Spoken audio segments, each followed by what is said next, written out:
My name is Nerida Cooley and I'm a member of the National Native Title Tribunal.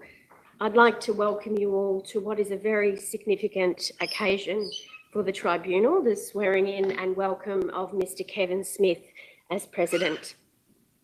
We're very privileged to have Chief Justice Mortimer joining us today by video to officiate, and I'm joined here by Justice Rangia, my fellow Tribunal members Glenn Kelly and Lisa Eaton, and of course Kevin Smith. Before we begin the formalities, I would like to invite Member Kelly to give an acknowledgement of country.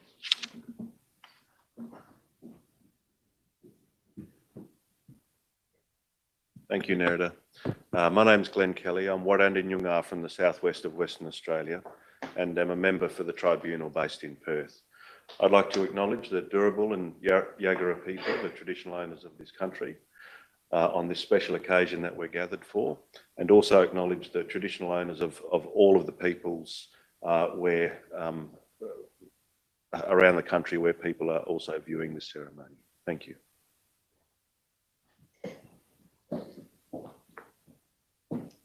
Glenn's a bit taller than me.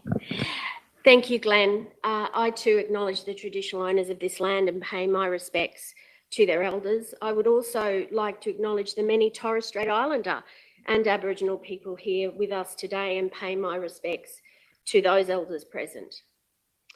We do have a number of formal acknowledgements and apologies this morning. Firstly, it's wonderful to have so many of Kevin's family, friends and colleagues here with us. I'd particularly like to welcome Kevin's partner, Susan, and children, Alexandra, Genevieve and Samuel, Kevin's sister, Magistrate Catherine Peary, brothers Stephen Smith and David Smith and families, and also Kevin's uncle, Cedric Williams. Kevin's brother, Michael Smith and sister, Carmel Crook, send their apologies, but I understand are joining us online. In addition to the Chief Justice and Justice Rangia, we're fortunate to be joined by Justice Collier, Justice Logan, Justice Sarah Derrington, Justice Thomas and Justice Downs of the Federal Court. Justice Roger Derrington and Justice Ma have passed on their apologies for this morning. The Chief Executive of the Federal Court, Sia Lagos, is also joining us online. We're very pleased to welcome Chief Justice Boscawen, the Chief Justice of Queensland, and Justice Crowley of the Supreme Court of Queensland. It's wonderful to have you here. Judge Jarrow of the District Court is in court this morning, but sends his apologies also. Of special significance, I would like to note the presence of Lara McQuaid, the daughter of the late Graham Neate, who passed away in June. As many of you know, Graham served on the tribunal for 17 years, 14 of those as president. So he was our longest serving president. And Lara, I know Graham would have loved to be here today, and we're very grateful for your presence at such a sad time for your family. With us also are our former president, the Honourable John Dowsett, and former members Dr. Valerie Coombs, Dr. Mary Edmonds, and our former registrar Chris Fewings, and incoming registrar Katie Stride, former members President Raylene Webb Casey and Jim McNamara send their apologies. And I should note also that Justice Roger Derrington and Justice Ma have passed on their apologies as well. Thank you. So the next step in the process is that, Kevin, I'd like you to now present your appointment to the Chief Justice. Chief Justice, I have the honour to announce that I have received an instrument of appointment from His Excellency the Governor-General, appointing me the President of the National Native Title Tribunal. I now present my instrument of appointment and ask you to administer the oath of office. Thank you, Mr. Smith. I invite you to take the oath of office. I, Kevin Smith, do swear that I will and well and truly serve in the office of President of the National Native Title Tribunal, and that I will do right to all manner of people according to law, without fear or favour, affection or ill will, so help me God. Thank you, Mr. Smith. I invite you to subscribe to the form of oath that you have taken.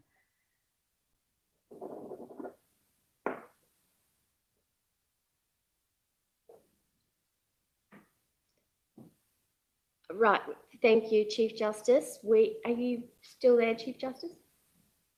I'm just watching to see that Mr. Smith has signed his oath. I can confirm he's duly signed the form. Well, that's the main thing then. Before I leave, Mr. Smith, can I just congratulate you on your appointment? It's a momentous moment at a national level, as many have already remarked, but it's also an outstanding personal achievement. And I'm pleased to see there are so many members of your family, your friends, and a lot of distinguished guests there to celebrate with you. I'm confident you will lead the National Native Title Tribunal with distinction into what will be a new era of change and challenges. And on behalf of all the judges, the registrars, and the staff of the Federal Court, I offer you the warmest of welcomes. You have our very best wishes for your term as President. And can I just thank my colleague, Justice Rangia, for speaking in person on behalf of the court. And I apologise for not being able to be there in person, but the warmth of my wishes, Mr. Smith, is no less because of the medium through which they're being delivered. Thank you. Thank you, Chief Justice. Thank you, Chief Justice, and I know you have to move on to other commitments, so we thank you for your time this morning. Thank you all. I'd now like to invite Justice Rangia to deliver a welcome speech.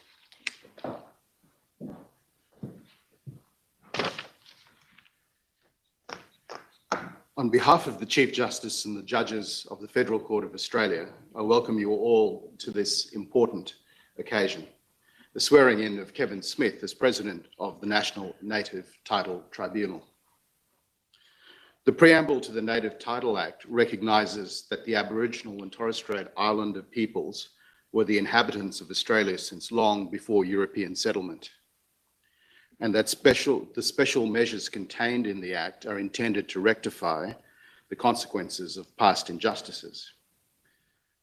The Federal Court and the National Native Title Tribunal are important components of the administration of justice under the Native Title Act. As such, it is appropriate and right to acknowledge the traditional owners of the land on which the court and the tribunal sits. It is particularly fitting that the new president of the tribunal is a Torres Strait Islander man, his family originating from Uga or Stephen Island. The position of president of the National Native Title Tribunal is one of great significance and importance in the federal legal system. The tribunal itself has a great range of functions under the Native Title Act, including conducting inquiries and reviews and providing mediation and research services. The role of the president includes arranging the business of the tribunal, conducting hearings and mediations, and determining the procedures of the tribunal. It is a position that requires not only considerable legal ability, but great organisational and administrative skill. The importance of the position is reflected in the calibre and eminence of the persons who have been appointed to it. President Smith is the sixth president of the tribunal. The first president was the Honourable Deirdre O'Connor. The second was the Honourable Robert French, AC. The third was Graham Neate, AM, about whom I will say more. The fourth was Raylene Webb, KC. The fifth and most recent president was the Honourable John Dowsett, AC, KC, who's present here today. I particularly wanted to mention Graham Neate, who sadly passed away on 17 June 2023, and 23, sorry. As you've heard, Graham was served on the tribunal for 17 years, including 14 years as its president. He made an enormous contribution to the development and administration of native title law in Australia. We are privileged to have known him. What President Smith shares with Graham Neate and with every previous president of the tribunal are qualities of great intellect, compassion, and vision. President Smith grew up in Townsville before coming to Brisbane to study in 1983. His involvement with the law began in January 1987. I remember that day very well because we started our legal careers together, working as law clerks in the firm of Paul Richards and Associates. It was a firm that did civil and criminal work predominantly for Aboriginal and Torres Strait Islander people. Tony McAvoy, now Tony McAvoy SC, was our senior article clerk. Unfortunately, Tony is unable to attend today because of illness, but he very much wanted to be here. And even more senior than Tony was Kevin's formidable elder sister, Catherine Peary, who went on to have a very long and distinguished career as a magistrate in Queensland. What we had in common was that we were all outsiders to the at times hostile Queensland legal system of the 1980s. To survive in that environment, we had to forge a close bond and to develop certain reservoirs.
President Smith became the Chief Executive Officer of the Queensland South Native Title Services in 2008, where he remained until his recent appointment. Under his leadership, QSNTS achieved the first determination of native title in southern Queensland for the Quandamooka people and has achieved some 28 positive determinations since then. Since 2009, President Smith has served as a director of the National Native Title Council, the peak body for representative bodies and native title claimants, including periods as its chair and deputy chair. As is apparent, President Smith has very substantial experience in native title law, as well as great organisational skills and ability. What should not be overlooked is his personal qualities that make him eminently qualified for his new role. In my mind, the quality that stands out above all others is his absolute integrity. I also want to take this opportunity to congratulate Katie Stride on her appointment as Registrar of the National Native Title Tribunal. We will very much miss her in the court.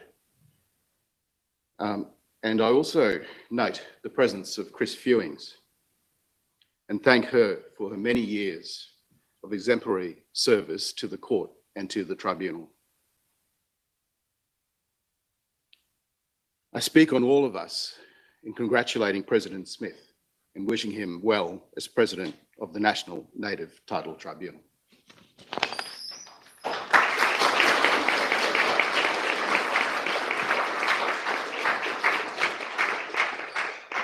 Thank you, Justice Rangia. I'd now like to invite President Smith to respond.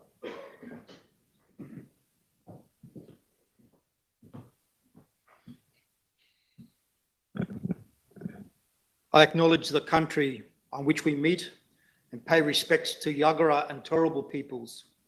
I further acknowledge the Waka Waka people to the northwest, the Kabi Kabi people to the north, Quandamuka peoples to the east, and the Dungan Ballan peoples to the south.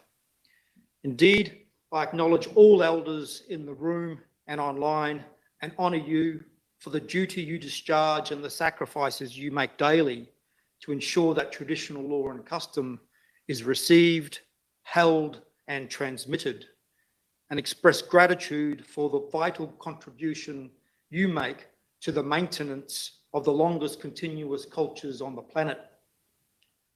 I'm grateful that my countrymen and women from the Torres Strait and mainland communities have travelled from afar to be here on this day.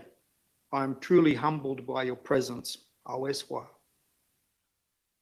I acknowledge the members of the judiciary, in many respects, the elders of the Australian legal system, and express my deep gratitude to Chief Justice Mortimer of the Federal Court of Australia for administering my oath and for allowing the ceremony to take place in the Federal Court. I also acknowledge Chief Justice Boskill of the Supreme Court of Queensland.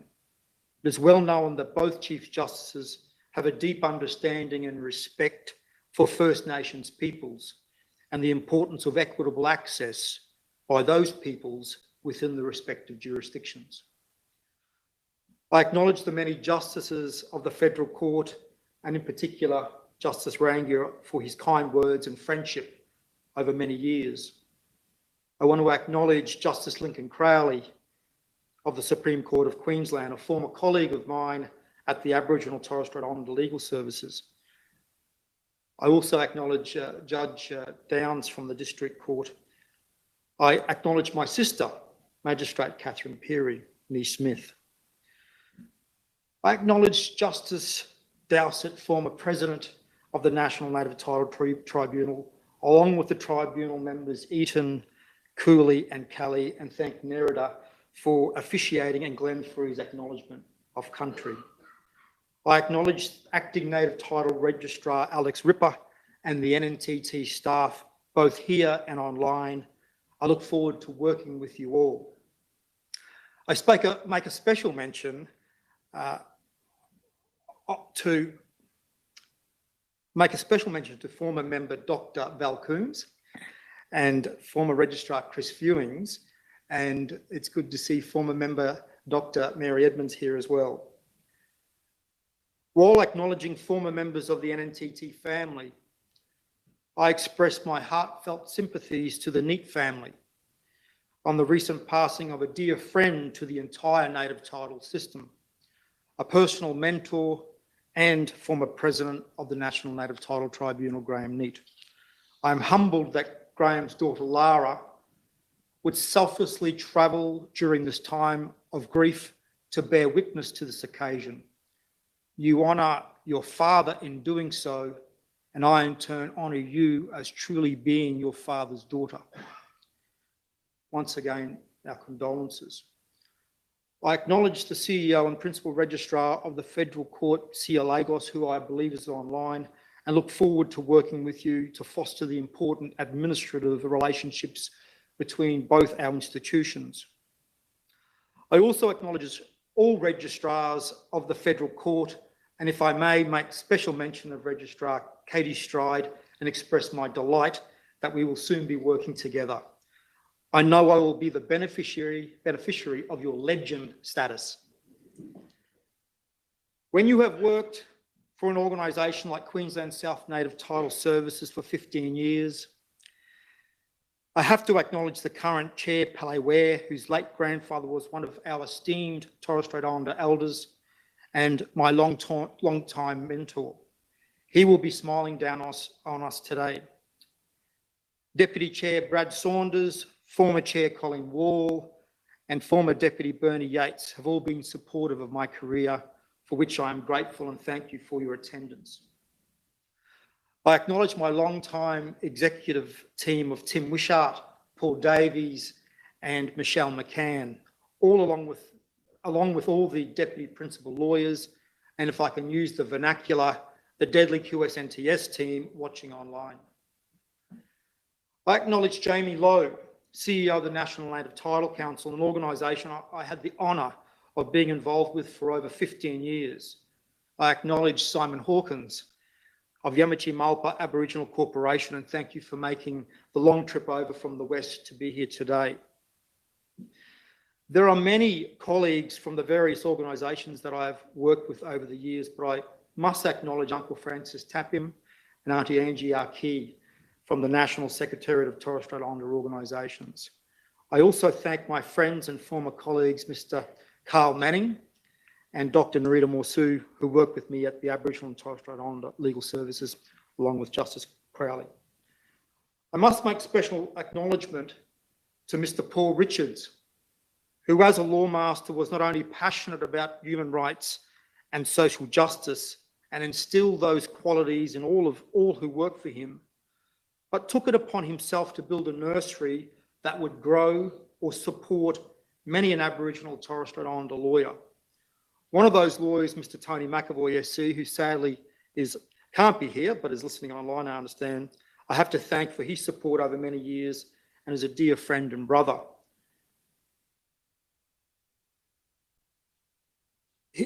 Tony has assumed the strong mentoring role started by Paul. Tony's efforts have had an exponential effect on increasing the number of First Nations lawyers right around the country. His contribution to our people is already significant and will only grow in time. I acknowledge all the amazing barristers and solicitors in the room who have played an important role in representing native title holders and claimants, but also how you have conducted your legal representation when acting for respondents or proponents. The integrity of the system depends heavily upon competent ethical practitioners who understand the role that native title can play in reimagining Australia, regardless of the end of the bar table or side of the negotiation table you operate from. I want to acknowledge the critical role anthropologists and historians perform in the system and will continue to perform in the finalisation of claims and the next phase of native title compensation. I want to acknowledge my partner, Susan O'Brien, who happens to also be an anthropologist, so I was compelled to say that. My daughters, Alexandra and Genevieve, and sons, Samuel and little Kevy, for their love, support and inspiration. A shout out to Donna Herbert, who is looking after our grandsons, Liam and Lincoln, as well as to little Kevy's grandparents, Kevin and Linda O'Brien, who are looking after Kevy. No courtroom could contain the energy of those three boys. Liam would be pulling apart and reconfiguring the computer. Linky would be renovating the courtroom with a makeover, while little Kevy, a lively little 3-year-old who bears a remarkable resemblance to the cartoon character Mowgli from the Jungle Book, with the same impish way, would, like that character, be literally swinging from the furniture. It is great to see my nephew and nieces here along with their mums. I acknowledge Ria Wire, member of the Queensland Youth Parliament and another strong Torres Strait Islander politician in the making. A big shout out to my Williams family watching online, and thanks to Uncle Cedric and Uncle Brian for being here in person today. It is also great to see my sister-in-law Karen Herbert representing her family, a family that I have the greatest respect for and whom I am proud that my 3 eldest children are a part of. It is sad that a member of that same family, Tim, is no longer with us, but I'm glad that the third spoke of our circle of school friends, Joe O'Sullivan, is here today. His presence stands as a testament to the capacity of enduring friendship despite the different paths taken. I have intentionally left acknowledging my siblings, Catherine, Carmel, Michael, Stephen and David, until last, because it is our shared experience that will give the greatest insight into the first Indigenous president of the National Native Title Tribunal, a position that is held for the first time by a native title holder.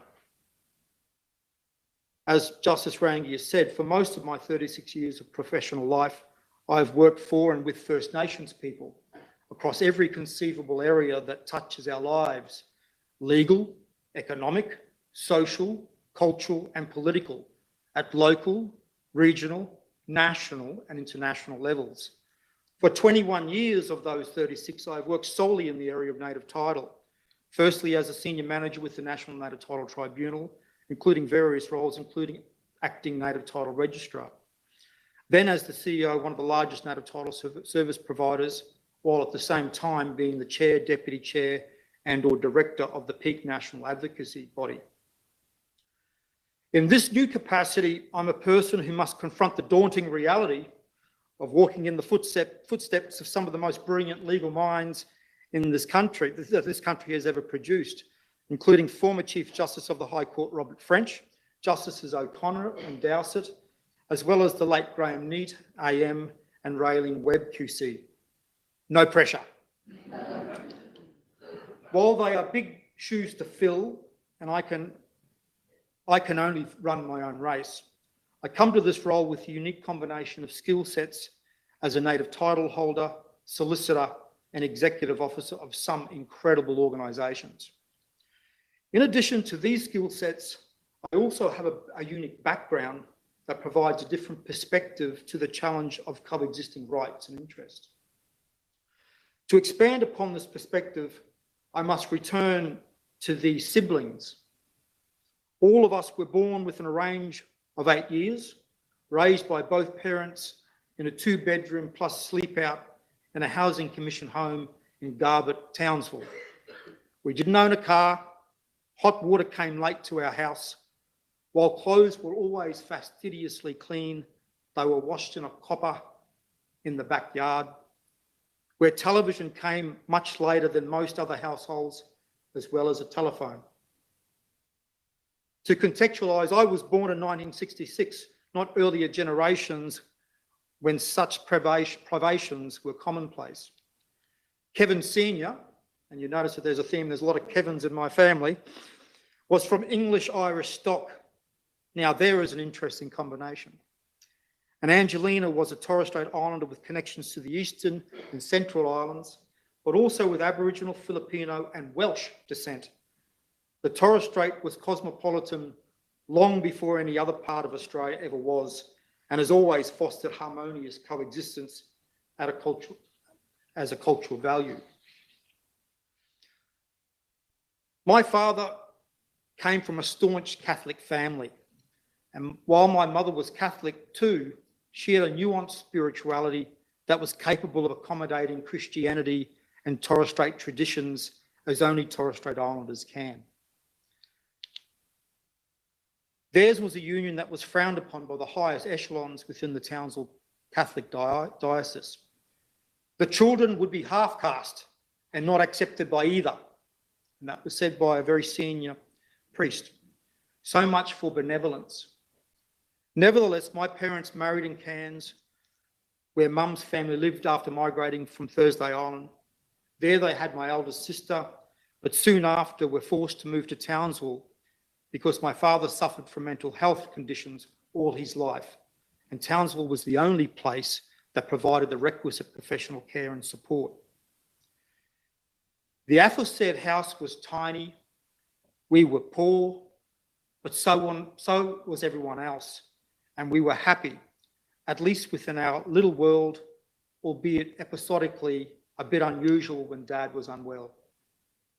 The outside world was not so terribly friendly though. My first memory of discrimination is not race-based, but how the mentally unwell are treated. That was followed by how the chronically unemployed are discriminated due to that disability.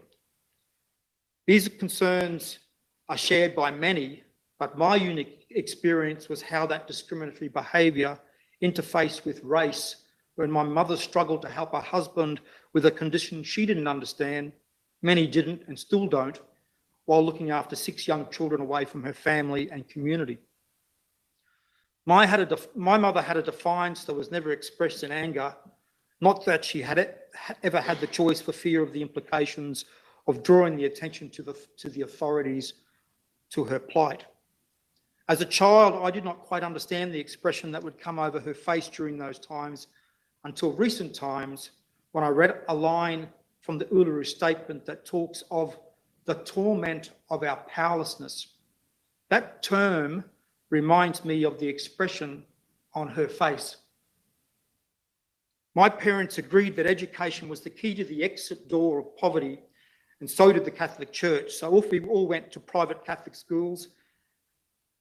But as we know, nothing is quite free, and we cleaned the church and church hall to waive school fees. That solved mine. School was the only time I ever really felt discriminated against. And when you are a handful of black kids in an all-boys Catholic school, it manifested in physical bullying. I thank my Uncle Cedric for teaching me how to box, and my school for teaching me the hard way how to be good at it. I suppose the school motto implicitly encouraged fighting in my case. Always seek truth, necessarily involved doing something about it once the truth of racism was found. As a parent and grandparent now, I know it must have been heartbreaking for my mum to tell me that I just had to put up with it. We probably mirrored the same expression at those times as we shared our moments of the torment of powerlessness. Thankfully, I got through school and am eternally grateful for the education it imparted. Sadly, my dad passed far too early, and our mother passed during the recent COVID lockdown. The fact that I'm here today in many ways is a direct result of the discrimination both my parents experienced, but the values they also instilled in all of the siblings and me to fight to do something about it. First Nations people often say that they have to live in two worlds and are expected to be competent in both, despite the challenges. The truth of my story is that there are many worlds that we have to live in, and we have to try to understand them first before we ever have a chance of harmoniously coexisting within them. I share these deeply personal insights to give a sense of what a fair, just, economical, informal and prompt way might look like to me when I consider these words regarding the Tribunal's ways of operating as required by the Native Title Act. As a native title holder from the Torres Strait region and as the former CEO of Queensland South Native Title Services, of course I will not be able to personally conduct statutory functions within those regions, but nor can I divorce myself from my life experiences, both personal and professional. They will influence how I manage the Tribunal as required by the Native Title Act. In collaboration with my colleagues and various stakeholders, I will deploy those experiences across the entire NNTT to the best of my ability and hope that some meaningful good can come from it.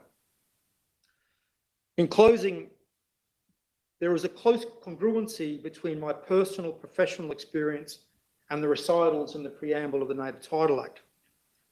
I heard the term native title for the first time, not from a lawyer or judgment, but from the principal plaintiff himself as I took preliminary instructions for a bedside will some 5 months before the High Court judgment. I acknowledged the late Uncle Koiki Mabo and his co-plaintiffs and their fight for native title and the important legacy it created. I know from personal experience the disadvantage that the preamble speaks of, but also the importance of human rights in addressing these challenges. I respect the bodies referred to in the preamble that are critical to the effective and efficient functioning of the Native Title Act.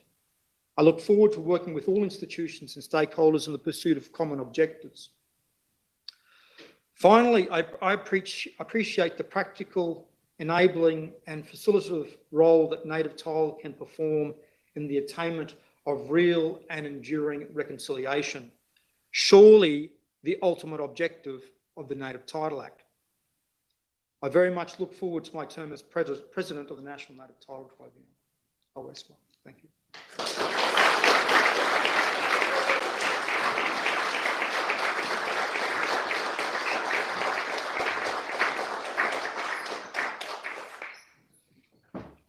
What a moving speech. Thank you, President Smith. Now we're honoured and we have a special giving of gifts to the President from Uncle Siri Stevens and Uncle Brian Williams from UGAR and Uncle Francis Tappan from MER and Ned Louis from GBK. So if you'd like to come up here and we'll stand up.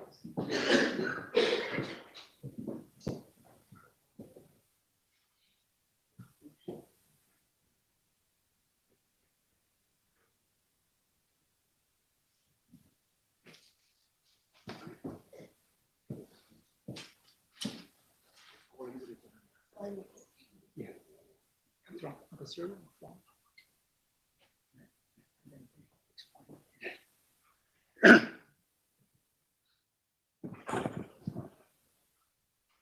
Devidim, kapo batay kapo bailon. Good morning, everyone. I want to acknowledge Adonai Elohim,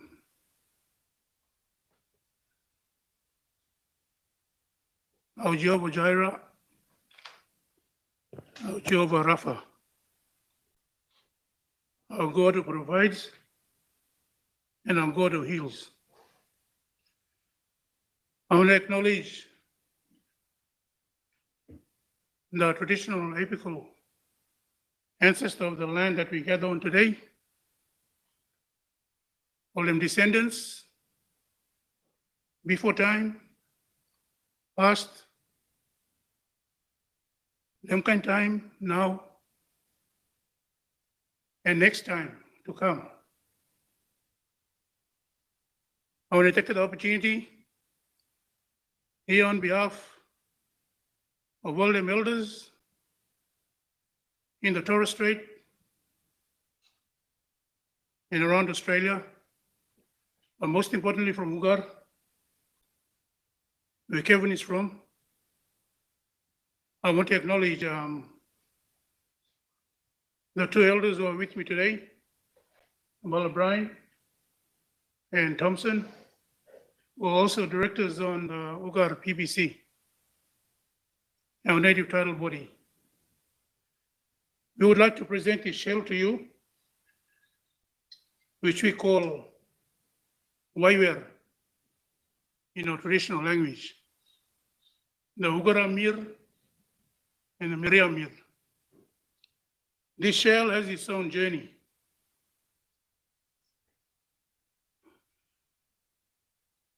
This shell usually travels from the deep, from the reef around Ugar on Stephen Island, hundreds of meters down deep, up to the reef tops. Between July, August, and September, and it crawls on the reef and it spawns, leave all the descendant shells behind. So this shell, it has its own journey, and this actually represents and replicates your journey, Kevin. So, so this shell is represents journey for you from Townsville to here, to the NNTT. So on behalf of all First Nation people, sign up for you. We go presenting first Mr. Shell.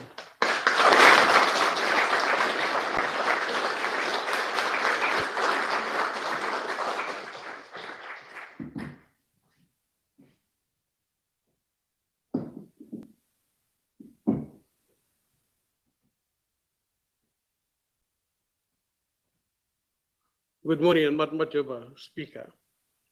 But the medium, Obuagis for this place here, and them traditional owners for this land where we talk on top. I just want to take you back to Stephen Island, on history of the Williams family, Stephen family, Canal and Cloudy. I'm the last son of Edgar Williams, but I was a traditional owner from Ugar, and descendant from Darnley and Murray.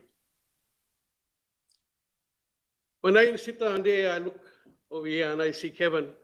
We say in language, we call him Werem, and Neuri sit down.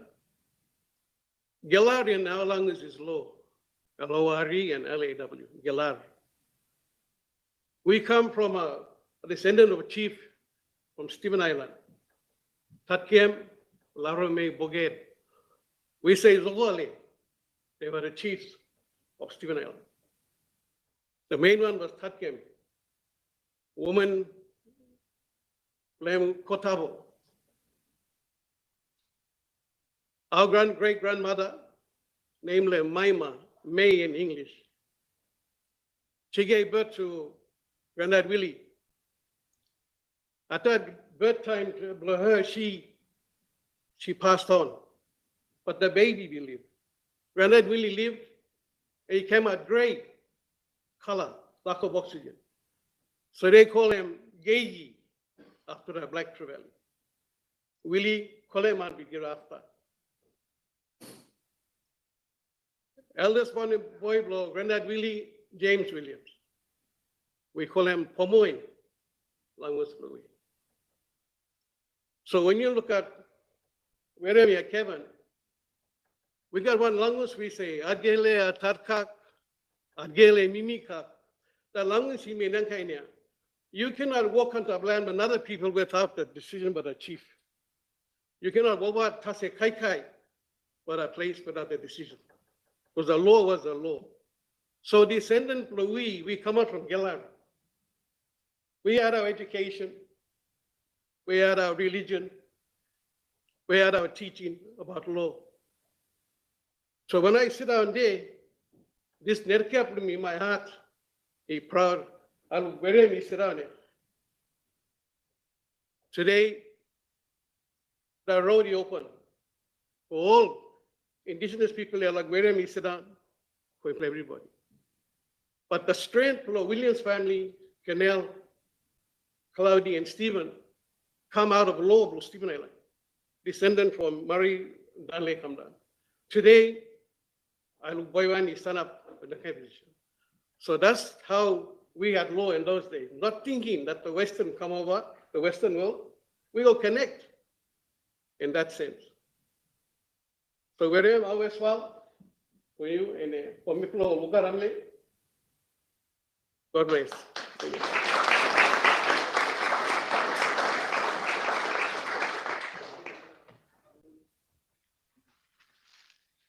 Hello, my name is Francis Tapim. I just want to acknowledge Mrs. Aki, who's representing the North Queensland Land Council. Thank you, Mrs. Aki. I'll go back to when Kevin was growing up in Townsville at Garbutt.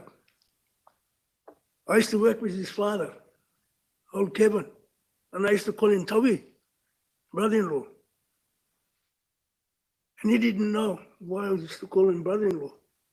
I couldn't call his name then, that time. And I explained to him, you know, you're going with my sister. I'm married to my sister. And then now my brother, yes. So from that time onward, Mr. Smith and I became best friends, working in the city council at that time. And that's where I seen Kevin and all his siblings grow up in Townsville.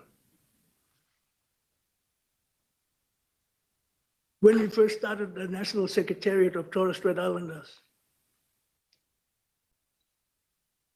Kevin was just out of law school.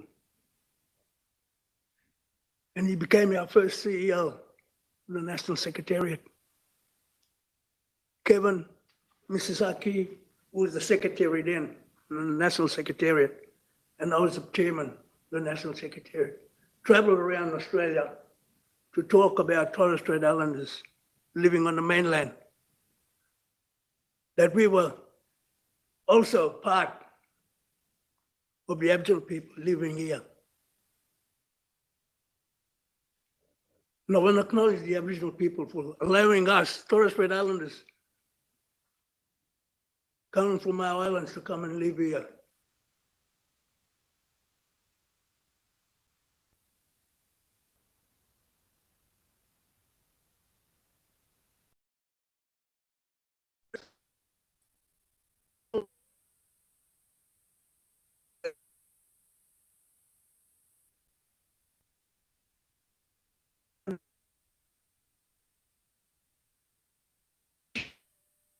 My boy, for all the hard work that you put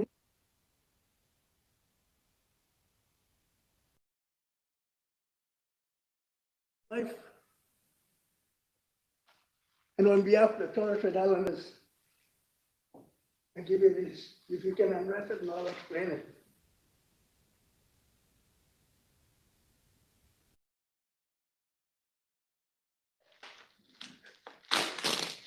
Good job.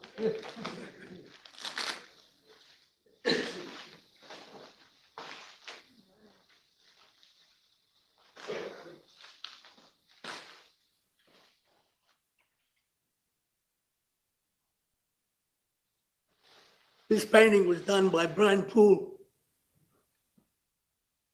And it's a hand, and it's my hand, carrying a gore. The gore in traditional dancing is a shaker. Pull up, shake. When you're dancing, keep the rhythm. And that's what it means. So it's something that Kevin will take with him with the rhythm that is found in the native title. And he's going to dance all the way with this. Thank you.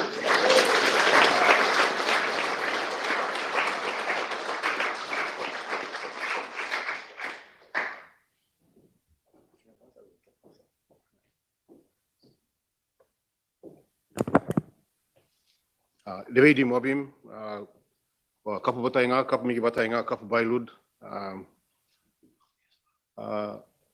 Lak acknowledge kemer idonile, kemer kirimle. Acknowledge Mura Turbol, Yagara Kuikumabaigal. My name is Ned David. I'm here on behalf of Gura Brudra Code, which is a Sea and Land Council for the Torres and Endeavour Straits. One of the only, I guess, group of its kind where we represent both First Nations groups of Torres Strait Islanders and Aboriginal.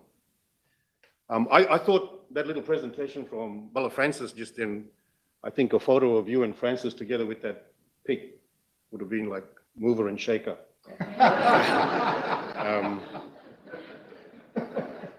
As you know, First Nations people worldwide, we, really strong around symbolism, and I couldn't think of anything more appropriate than what I put together for you this morning, Kevin. This basket was done by an artist from Moore Island, young Paula Savage, and it symbolizes, I think, Mabala, all the knowledge, all the great victories that you've had, all the people that you've worked with inside that basket. All the hopes and dreams that you would have had, going through uni and where you are today. An incredible milestone. A big achievement for all of us, First Nations people from this country.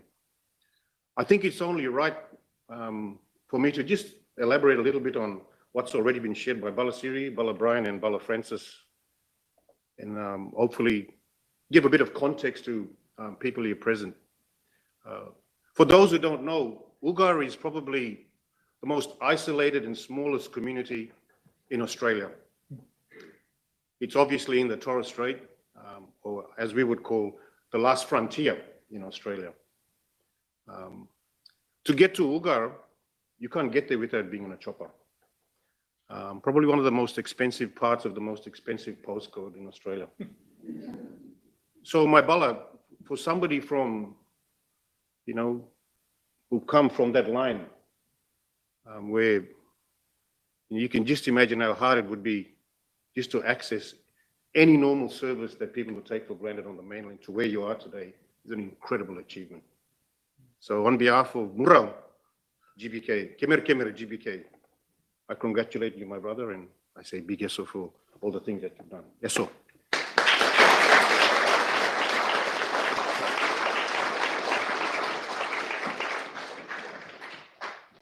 Thank you so much. And I can say that concludes the formalities for this morning, but please do, if you have time, join us on level 5 for morning tea.